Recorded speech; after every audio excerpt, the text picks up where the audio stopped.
देश दुनिया की सारी बड़ी खबर के सदा के सामने मौजूद है दोस्तों। चलेंगे सबसे पहले सबसे बड़ी अपडेट आपको बताएंगे। राहुल गांधी के द्वारा एक ऐसा मुद्दा उठाया गया जिसके बाद बीजेपी सरकार के डीजीपी से लेकर 13 पुलिस वालों के ऊपर एफआईआर दर्ज कराई गई है। दोस्तों बताएंगे क्या है पूरा मामला और राहुल गांधी मल्लिकार्जुन खड़गे के बाद कैसे बन गया जोरदार तरीके का बीजेपी सरकार पर दबाव। बताएंगे मुख्यमंत्री भी कहीं ना कहीं लाइन पर आए हैं दोस्तों। इसके साथ में आदिवासी समाज की ओर से लगातार 13 से 16 नवंबर तक होगा जोरदार तरीके का आंदोलन, पूरी रूपरेखा तय कर ली गई है। दोस्तों बताएंगे कौन से राज्य से है ये बड़ी अपडेट। इसी के साथ में बिहार के अंदर एसआईआर के मामले को लेकर कोर्ट में फिर से चर्चा हुई है। बताएंगे क्या क्या बातें निकलकर सामने आई है दोस्तों। इसी के साथ में चलेंगे एक और बड़ी अपडेट की तरफ, जहां पर बिहार विधानसभा चुनाव के मद्देनजर टिकट बंटवारे को लेकर एनडीए गठबंधन और इंडिया गठबंधन में क्या चल रहा है, कहां पर किस तरीके की उठापटक है, पूरी जानकारी आप तक पहुंचाएंगे दोस्तों। इसी के साथ में एक एक करके चलेंगे आज की सारी बड़ी अपडेट की तरफ। लेकिन उससे पहले अगर आप भी मानते हैं कि भारतीय जनता पार्टी की सरकार बार बार राहुल गांधी के दबाव में आखिरकार झुकी ही जाती है दोस्तों, इससे पता चलता है कि बीजेपी सरकार राहुल गांधी से डरती है। तो इस वीडियो को लाइक करके लाल बटन दबाकर चैनल को सब्सक्राइब करके बेल आइकन दबाकर कमेंट बॉक्स में अगर आप भी अपने देश के chief justice of India B R Gavai ji का पूरी तरीके से समर्थन करते हैं तो कमेंट बॉक्स में अपनी राय जरूर लिखकर बताएगा दोस्तों। चलते हैं सबसे पहले सबसे बड़ी ब्रेकिंग न्यूज अपडेट की तरफ दोस्तों, जहां पर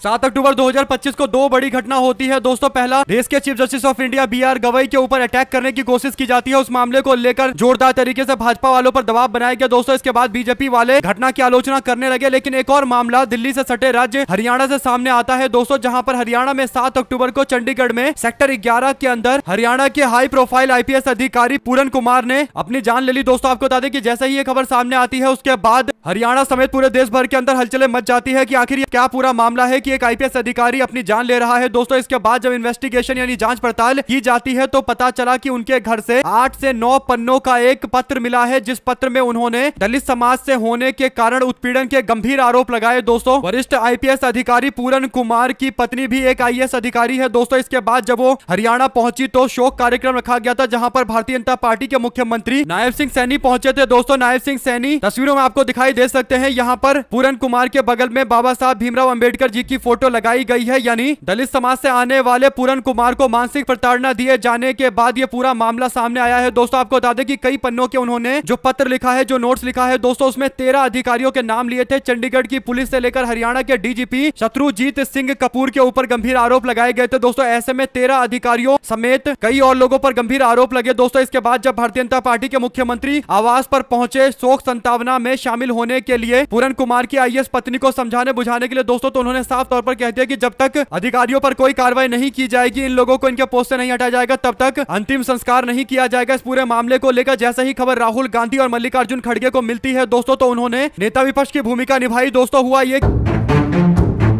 कि राहुल गांधी ने तुरंत सोशल मीडिया के माध्यम से कहा कि हरियाणा के आईपीएस अधिकारी पूरन कुमार जी के जान जाने का मामला गहराते सामाजिक जहर का प्रतीक है, जो जाति के नाम पर इंसानियत को कुचल रहा है। जब एक आईपीएस अधिकारी को उसकी जाति के कारण अपमान और अत्याचार सहना पड़े तो सोचिए आम दलित नागरिक किन हालातों में जी रहा होगा। रायबरेली के हरिओम वाल्मीकि की हत्या से जुड़े मामले को लेकर उसके बाद सर्वोच्च न्यायालय के मुख्य न्यायाधीश बी आर गवई के ऊपर हुए हमले और उसके बाद पूरन जी की मृत्यु के मामले को लेकर राहुल गांधी ने कहा कि ये बीजेपी आरएसएस की नफरत और मनुवादी सोच ने समाज को विष से भर दिया है। दलित, आदिवासी, पिछड़े, मुस्लिम आज न्याय की उम्मीद खोते जा रहे हैं। ये संघर्ष केवल पूरन जी का नहीं है, उस हर भारतीय का है जो संविधान में समानता और न्याय में विश्वास रखता है। राहुल गांधी ने जैसे ही ये पोस्ट किया दोस्तों, मल्लिकार्जुन खड़गे की ओर से भी इसी मामले को लेकर डिटेल में पोस्ट किया गया और उसके बाद हरियाणा की बीजेपी सरकार लाइन पर आई दोस्तों। और राहुल गांधी के पोस्ट करने के बाद हरियाणा के वरिष्ठ आईपीएस अधिकारी से जुड़े मामले को लेकर 13 अधिकारियों के खिलाफ एफआईआर दर्ज की गई है दोस्तों। यानी जिन 13 लोगों का नाम प्रताड़ना से जुड़े मामले को लेकर पूरन कुमार लिखकर गए तो दोस्तों उस पर 13 अधिकारियों के नाम पर एफआईआर दर्ज की गई है, जिसमें हरियाणा के डीजीपी यानी सबसे बड़े पोस्ट पर मौजूद शत्रुजीत कपूर और रोहतक के एसपी नरेंद्र बिजारनिया के साथ साथ टोटल 13 वरिष्ठ अधिकारियों के खिलाफ मामला दर्ज किया गया है दोस्तों। यानी पहली बार हो रहा है जब इतने हाई लेवल के लोगों के ऊपर एक साथ एफआईआर हुई है। और चंडीगढ़ पुलिस ने एफआईआर संख्या 156 दर्ज की है दोस्तों। बीएनएस की धारा 108 और SC/ST एक्ट के तहत भी एफआईआर दर्ज की गई है, यानी मामले को गंभीरता के साथ सुनवाई करनी पड़ेगी। कुल मिलाकर दोस्तों अभी तक 3 दिनों तक मामले को टाला जा रहा था, लेकिन अब राहुल गांधी के मैदान में उतरते ही आखिरकार मामला दर्ज किया गया है दोस्तों। अगर आप भी मानते हैं कि राहुल गांधी के दबाव में बीजेपी की सरकारें काम करती है और डीजीपी समेत बड़े बड़े अधिकारियों पर एफआईआर राहुल गांधी का दबाव ही करवा सकता है, तो अपनी राय जरूर लिखकर बताएगा और ज्यादा से ज्यादा वीडियो को शेयर कीजिएगा दोस्तों। और 2 शब्द जरूर लिखिएगा एक ऐसे अधिकारी के बारे में दोस्तों जो दलित समाज से आते थे और जमकर मेहनत करने के बाद आईपीएस अधिकारी बने, एडीजीपी के रैंक तक पहुंच गए। उसके बाद उनको इतनी मानसिक प्रताड़ना दी गई कि वो आज हमारे बीच में नहीं है। 2 शब्द जरूर लिखकर बताया गया इस पूरे मामले पर दोस्तों। और चलते हैं एक और बड़ी अपडेट की तरफ, जहां पर बीजेपी को अब एक और संगठन सामने से बीजेपी के दांत खट्टे करने की तैयारी कर रहा है दोस्तों। दरअसल खबर असम से जुड़ी सामने आई है, जहां पर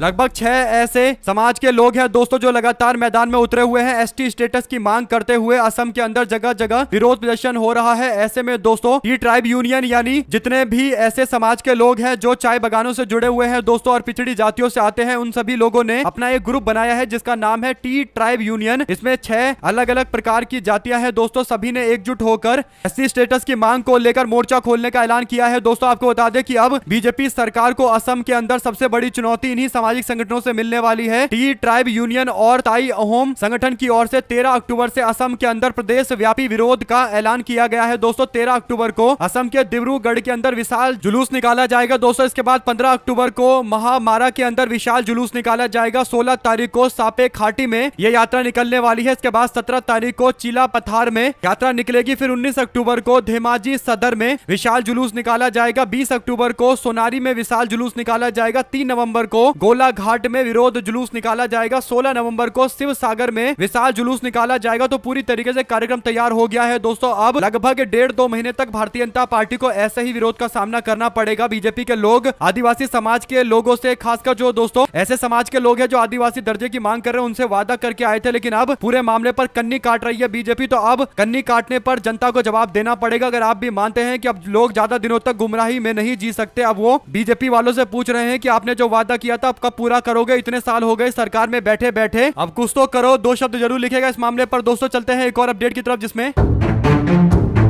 सुप्रीम कोर्ट के अंदर एसआईआर के मुद्दे पर बीते दिन भी जोरदार तरीके की चर्चा हुई दोस्तों। कोर्ट के अंदर चुनाव आयोग के 24 जून के निर्देश पर किए गए स्पेशल इंटेंसिव रिवीजन यानी एसआईआर के खिलाफ दायर याचिका पर सुनवाई करते हुए कोर्ट ने कहा कि जो 3,70,000 अतिरिक्त लोगों को लिस्ट से बाहर निकाला गया है, 3,70,000 लोगों के लिए कानूनी परामर्श और सहायक वॉलेंटियर्स मदद पहुंचाई जानी चाहिए। यानी जिन लोगों के नाम काटे गए हैं उनको कानूनी परामर्श पहुंचाने के लिए चुनाव आयोग को काम करना चाहिए। याचिकाकर्ता का कहना था कि इस संशोधन प्रक्रिया के तहत मतदाता सूची से लोगों के नाम मनमाने ढंग से हटाए जा रहे हैं और पर्याप्त सुरक्षा उपाय नहीं बताया जा रहा है। यानी नाम हटाने के बाद अगर कोई व्यक्ति मानता है कि उसका नाम गलत तरीके से हटाया गया है तो वो जुड़वाने के लिए क्या करे, इसके लिए कोई पर्याप्त उपाय सुरक्षा वाला नहीं दिया गया। इससे लाखों नागरिकों का मतदाता अधिकार खतरे में पड़ गया है। स्वतंत्र और निष्पक्ष चुनाव भी इससे प्रभावित हो रहा है। चुनाव आयोग ने कहा कि यह प्रक्रिया कानूनी रूप से समर्थित है और इसका उद्देश्य केवल यह सुनिश्चित करना है कि बिहार विधानसभा चुनाव से पहले सूची में केवल पात्र नागरिक शामिल हो। कोर्ट ने 3.5 लाख से ज्यादा लोगों के नाम हटाए जाने को लेकर पूरा विवरण मांगा था दोस्तों, और 21 लाख नए नाम जो जोड़े गए उन्हें लेकर भी स्पष्टीकरण मांगा गया था। न्यायमूर्ति सूर्यकांत ने कहा था कि इस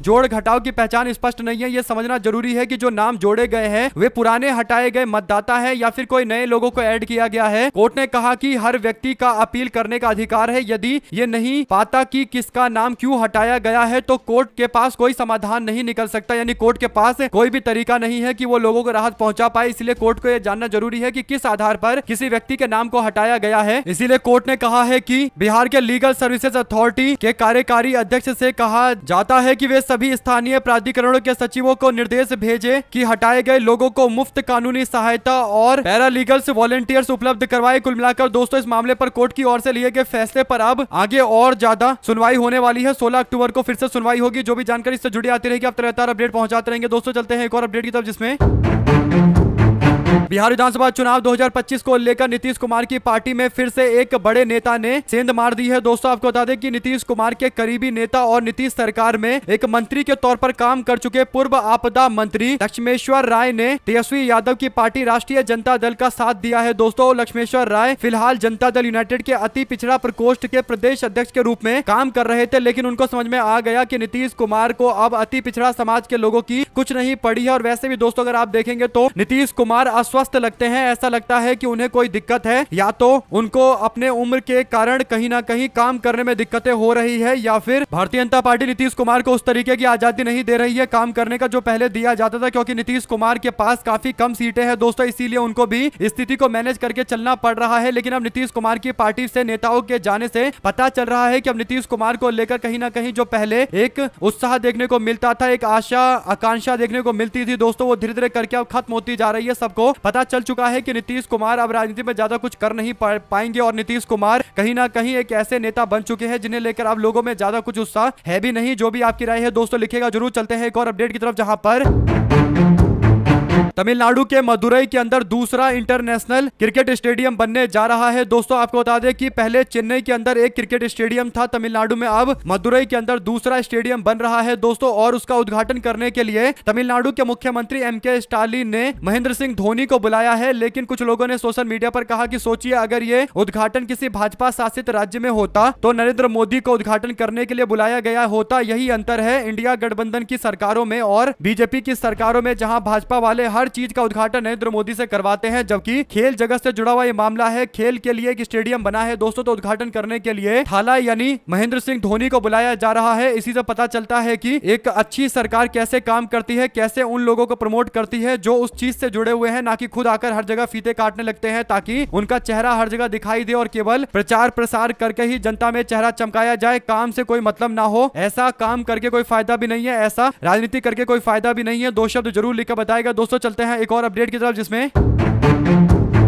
बिहार के राजनीति में बाहुबली नेता के तौर पर जाने वाले आनंद मोहन, जो भी कुछ दिनों पहले ही जेल काट कर आए हैं दोस्तों। एक आईएएस अधिकारी की हत्या के मामले में उन पर आरोप लगे तो उनको जेल में बंद किया गया था। इसके बाद जेल प्रशासन की ओर से छूट मिल गई तो अब वो जेल से बाहर आ गए। तो अब ऐसे व्यक्ति विधानसभा चुनाव में पहले अपने पत्नी को मैदान में उतारते हैं और अब अपने दोनों बेटे को चुनाव लड़वाना चाहते हैं। आनंद मोहन के छोटे बेटे अंशुमान आनंद औरंगाबाद के नबीनगर से चुनाव लड़ने की तैयारी कर रहे हैं। उनको बीजेपी टिकट देगी दोस्तों, जबकि जनता दल यूनाइटेड के टिकट पर उनका बड़ा बेटा चेतन आनंद चुनाव लड़ने की तैयारी कर रहा है। ये वही चेतन आनंद है जिनका पटना में डॉक्टरों के साथ में विवाद हो गया था दोस्तों, जमकर बवाल हुआ था। दो शब्द जरूर लिखकर बताएगा इस तरीके के नेताओं को टिकट दिए जाने के मामले पर जो नरेंद्र मोदी बिहार में जाकर जंगल राज का जाप जपने लगते हैं, उनको बताना चाहिए कि क्या ऐसे लोगों को टिकट देना ये जंगल राज को बढ़ावा देना नहीं है। चलते हैं एक और अपडेट की तरफ दोस्तों, जहां पर मायावती जी की ओर से बीते दिन मान्यवर साहब काशी राम जी को श्रद्धा सुमन अर्पित किया गया, यानी उनके पुण्यतिथि के मामले पर मौके पर एक भव्य रैली का आयोजन किया गया दोस्तों। और भारी संख्या में बीएसपी के कार्यकर्ताओं का एक हुजूम देखने को मिला। पूरी की पूरी लखनऊ को नीले रंग से पाट दिया गया दोस्तों। हर जगह पर केवल नीला रंग ही दिखाई दे रहा था। बाबा साहब भीमराव अंबेडकर के समर्थन में नारे लग रहे थे, जय भीम के नारे लग रहे थे और ऐसा लग रहा था कि बहुजन समाज पार्टी एक बार फिर से उत्तर प्रदेश की राजनीति में जबरदस्त तरीके का बाउंस बैक करने जा रही है। और जैसे ही तस्वीरें सामने आई दोस्तों और मायावती जी की ओर से एक के बाद एक निशाना कई लोगों पर साधा गया, खासकर समाजवादी पार्टी और आजाद समाज पार्टी के नेता चंद्रशेखर आजाद पर दोस्तों। तो उसके बाद अब चंद्रशेखर आजाद ने एक फैसला लिया। उन्होंने कहा कि मैंने प्रधानमंत्री को पत्र लिखकर मान्यवर साहब काशी राम जी को भारत रत्न देने की मांग की है, भारत रत्न से उनको सम्मानित किए जाने की मांग की है। और अपनी मांग में वापस से मैं प्रधानमंत्री से कह रहा हूं कि जल्दी सुनिश्चित करिए कि उनको भारत रत्न मिले। ऐसे में दोस्तों आप लोग क्या समझते हैं, क्या आजाद समाज पार्टी बहुजन समाज पार्टी के बढ़ते प्रभाव के बाद क्या कमजोर हो जाएगी, या फिर बहुजन समाज पार्टी में मायावती जी के सक्रिय नहीं होने के बाद पार्टी को लेकर लोगों का विश्वास कम होगा? जो भी आपकी राय है दोस्तों लिखकर जरूर बताएगा। लेकिन मायावती जी के प्रोग्राम को लेकर जो एक बात थी जिसे लेकर विपक्ष के लोग, खासकर इंडिया गठबंधन में Congress party, Samajwadi party, Azad Samaj party के लोग नाराज थे, वो ये कि मायावती जी ने रैली तो की लेकिन रैली के दौरान भाजपा सरकार में बढ़ रहे दलित समाज के उत्पीड़न को लेकर बीजेपी सरकार को कटघरे में खड़ा नहीं किया। जबकि कुछ ही दिन पहले रायबरेली से एक मामला सामने आया था दोस्तों और हरियाणा के आईपीएस अधिकारी का मामला है, बी आर गवई जी का मामला है। आप लोग क्या कहना चाहते हैं मायावती जी की रैली के बारे में? दो शब्द जरूर लिखिएगा। साथ साथ बिहार में चुनाव की घोषणा हो चुकी है दोस्तों, तो आचार संहिता लागू हो चुका है, यानी पूरा का पूरा प्रशासन अब चुनाव आयोग के अंतर्गत काम करता है। इसीलिए मॉडल कोड ऑफ कंडक्ट के लागू होने के बाद कोई भी नेता पैसा नहीं बांट सकता। लेकिन आचार संहिता के बावजूद पप्पू यादव बाढ़ प्रभावित इलाकों में गए तो वहां पर 5 लाख रुपए लोगों के बीच में बांट कर आए दोस्तों। इस मामले पर पप्पू यादव के ऊपर केस दर्ज किया गया। पप्पू यादव का कहना है कि उन्होंने मानवता के नाते बाढ़ प्रभावित लोगों को पैसे बांटे, इसमें कोई चुनाव का लेना देना नहीं है। बात एकदम सही है दोस्तों। अगर बाढ़ प्रभावित इलाकों इलाकों में प्रशासन के लोग सुविधा प्रोवाइड करने में यानी सुविधा पहुंचाने में विफल हो रहे हैं, तो एक नेता के तौर पर पप्पू यादव क्या कर सकते थे? उन्होंने वही किया, 5 लाख रुपए लोगों को बांटे दोस्तों, कुछ पैसे दिए ताकि लोग कुछ दिनों तक अपने जीवन का यापन सही से कर सके, तो इसमें कोई गलती नहीं है। लेकिन पप्पू यादव के साथ दिक्कत यह है दोस्तों कि ये आचार संहिता के टाइम में किया गया है, तो अगर पप्पू यादव के ऊपर कार्रवाई प्रशासन नहीं करेगा तो फिर अगले मामले को लेकर भी कहीं ना कहीं प्रशासन पर भी सवाल खड़े होंगे कि वो अपने हिसाब से फैसला ले रहे हैं। काफी पेचीदा मामला है दोस्तों। इस पर आप क्या समझते हैं? क्या बाढ़ प्रभावित लोगों की मदद करने पर इस तरीके की कार्रवाई या एफआईआर दर्ज होना चाहिए था, या फिर पप्पू यादव की मंशा को देखते हुए, उनके इंटेंशन को देखते हुए सरकार को कोई कार्रवाई नहीं करनी चाहिए? चुनाव आयोग को इस पर खुद से संज्ञान लेकर सरकारी लाभ लोगों तक पहुंचाना चाहिए, मदद पहुंचानी चाहिए। एक नेता को पैसा बांटना पड़े, ये तो सरकार के आपदा प्रबंधन की पूरी तरीके से पोल खोलने का मामला है। क्या कहना चाहते हैं दोस्तों? लिखिएगा जरूर। साथ साथ बहन कुमारी मायावती जी के रैली को लेकर तरह तरह की प्रतिक्रियाएं हैं दोस्तों। प्रोफेसर रविकांत कहते हैं कि मायावती जी ने लखनऊ के अंदर जो रैली की वो आने वाले उत्तर प्रदेश के पंचायत चुनाव और बिहार के चुनाव के दौरान गठबंधन को नुकसान पहुंचाने के लिए किया गया है। रैली में गाड़ियों में पहुंचने वाले लोग अपर कास्ट के थे, ओबीसी जातियों से बुलाए गए थे। कांग्रेस के प्रवक्ता प्रोफेसर रविकांत का यह दावा है। क्या आप इस बात से इत्तेफाक रखते हैं या आप लोग की कोई और राय है? जो भी आपको लगता है दोस्तों लिखकर जरूर बताएगा, क्योंकि सवाल इसलिए खड़ा हुआ क्योंकि मायावती जी से जो उम्मीद की जा रही थी वैसा हुआ नहीं। उन्होंने उस तरीके से भाजपा को निशाने पर नहीं लिया जैसा बीजेपी की सरकार में समाज के लोगों की उत्पीड़न हो रही है। आप लोग अपनी राय जरूर लिखिएगा दोस्तों। इसी के साथ में बिहार में बदलाव चाहते हैं दलित समाज के लोग, सीएम नीतीश कुमार से मोह भंग हो चुका है। दरअसल एक रिपोर्ट है, दलित और आदिवासी संगठन के राष्ट्रीय परिसंघ यानी NCDAOR के अध्यक्ष अशोक भारती ने अपनी रिपोर्ट में दावा किया है कि बिहार में दलित समाज हाशिए पर पड़ा हुआ है, बदलाव के लिए अधीर हो रहा है। उन्होंने दलित क्या चाहते हैं शीर्षक के नाम से एक रिपोर्ट जारी करते हुए बुधवार को दावा किया कि भारत के प्रधान न्यायाधीश BR गवई एक वकील के द्वारा जूता फेंकने की कोशिश किए जाने पर समाज के लोगों में काफी नाराजगी है। प्रधानमंत्री नरेंद्र मोदी और बिहार के मुख्यमंत्री नीतीश कुमार को प्रार्थना करनी चाहिए कि इस घटना का राज्य के आगामी चुनाव में उनके वोटों पर कोई असर ना पड़े, क्योंकि दलित समाज के लोगों के बीच में मैसेज क्लियर गया है दोस्तों कि समाज के लोग चाहे कितने भी बड़े पोस्ट पर पहुंच जाए, उनके साथ जातिपूर्ण भेदभाव के मामले सामने आते ही रहते हैं। हालांकि भाजपा वाले दावा कर रहे हैं कि जूता फेंकने वाला भी एक दलित समाज का व्यक्ति था, लेकिन दोस्तों सवाल ये नहीं है कि दूसरा क्या था, सवाल ये है कि किस मानसिकता के आधार पर यह किया गया। किसी भी सभ्य समाज में हिंसा के लिए कहीं कोई जगह नहीं होती दोस्तों। जब भी कोई वाद विवाद होता है तो वो चर्चा से ही सॉल्व किया जा सकता है, और कोर्ट के अंदर इस तरीके की हिंसा हो जाना यह साफ तौर पर भारत के संविधान की आत्मा पर हमला था। अगर आप भी मानते हैं कि यह मामला बिहार के विधानसभा चुनाव में जरूर दलित समाज के बीच में एक चेतना को प्रचारित करेगा कि दलित समाज के लोगों के साथ भारतीय जनता पार्टी सरकार में जमकर अन्याय हो रहा है, जैसा कि दोस्तों एनसीआरबी की रिपोर्ट से भी पता चलता है, जो बीजेपी की सरकार केंद्र सरकार बनाती है तो भाजपा इसका खंडन भी नहीं कर सकती। इसी के साथ में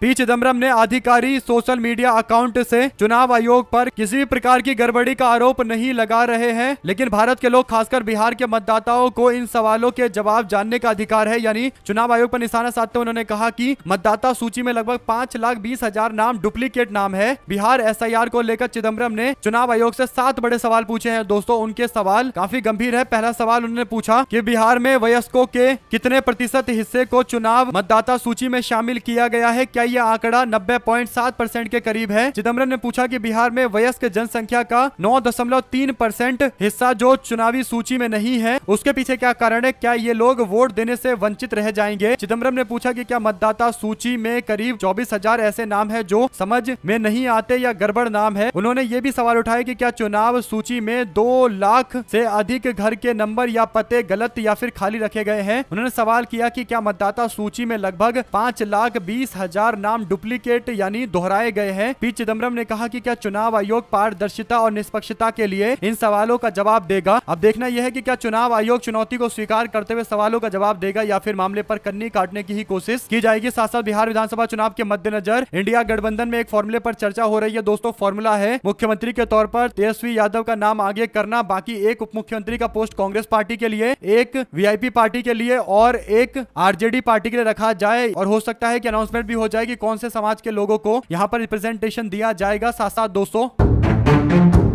सीट शेयरिंग को लेकर बिहार में चल रहे घमासान के बीच में कांग्रेस पार्टी 58 सीटों पर चुनाव लड़ेगी और मुकेश सहनी को 22 सीटें दी जा सकती है, लेकिन उप मुख्यमंत्री पोस्ट पर वो अनाउंसमेंट चाहते हैं, जिस पर अब कांग्रेस पार्टी को एग्री करना पड़ेगा, क्योंकि कांग्रेस पार्टी को भी डिप्टी सीएम का पोस्ट देने को तैयार है तेजस्वी यादव, लेकिन ऑफिशियल अनाउंसमेंट के लिए जरूरी है कि कांग्रेस पार्टी मंजूरी दे। कांग्रेस के हालांकि 3 वरिष्ठ नेता, जिसमें राजस्थान के पूर्व मुख्यमंत्री, छत्तीसगढ़ के पूर्व मुख्यमंत्री और पार्टी के पश्चिम बंगाल के वरिष्ठ नेता पहुंचे थे दोस्तों, और सभी ने मिलकर बीजेपी सरकार के 20 साल विनाश काल बताते हुए बुकलेट जारी किया है और बताया है कि कैसे बिहार को 20 साल में केवल बर्बाद मात्र किया गया है, इससे ज्यादा कुछ नहीं हुआ बिहार का। साथ सीट शेयरिंग से पहले चिराग पासवान को बड़ा झटका तब लगा दोस्तों, जब चिराग पासवान के पार्टी के प्रवक्ता सौरभ सिंह ने पार्टी को अलविदा बाय बाय बोलते हुए पार्टी को लेकर कहा कि अब पार्टी में उस तरीके का उत्साह नहीं बचा, पार्टी बीजेपी या फिर जनता दल यूनाइटेड के इशारे पर काम कर रही है। जुड़े इस दोस्तों का बहुत बहुत धन्यवाद। देख रहे थे आपका अपना चैनल जय हिंद जय भारत। ज्यादा से ज्यादा वीडियो को शेयर कीजिएगा दोस्तों। बहुत धन्यवाद।